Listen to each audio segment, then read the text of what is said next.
Welcome makers! Today I'm bringing you this super handy 3D printed foldable phone stand that doubles as a keychain, and the whole thing prints in one piece. I printed it 3 times with different colour combos, one with a black base and white accents, one in bright orange with white details, and a fresh version in mistletoe green paired with white inserts. Each stand used just about 9 grams of filament and took only 20 minutes to print.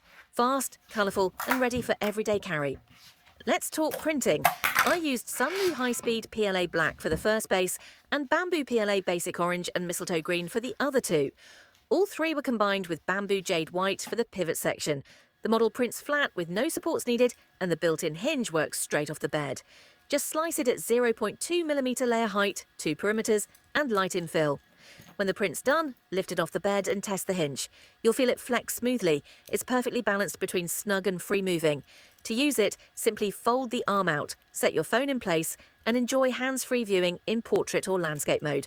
When you're finished, fold it flat again and clip it onto your keys or drop it in your bag.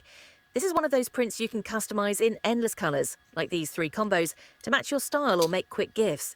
It's compact, practical and surprisingly strong for such a fast print. Download the files on MakerWorld, pick your favourite colours and print your own foldable phone stand today. And if you do, share your results. I'd love to see your creations. Happy printing!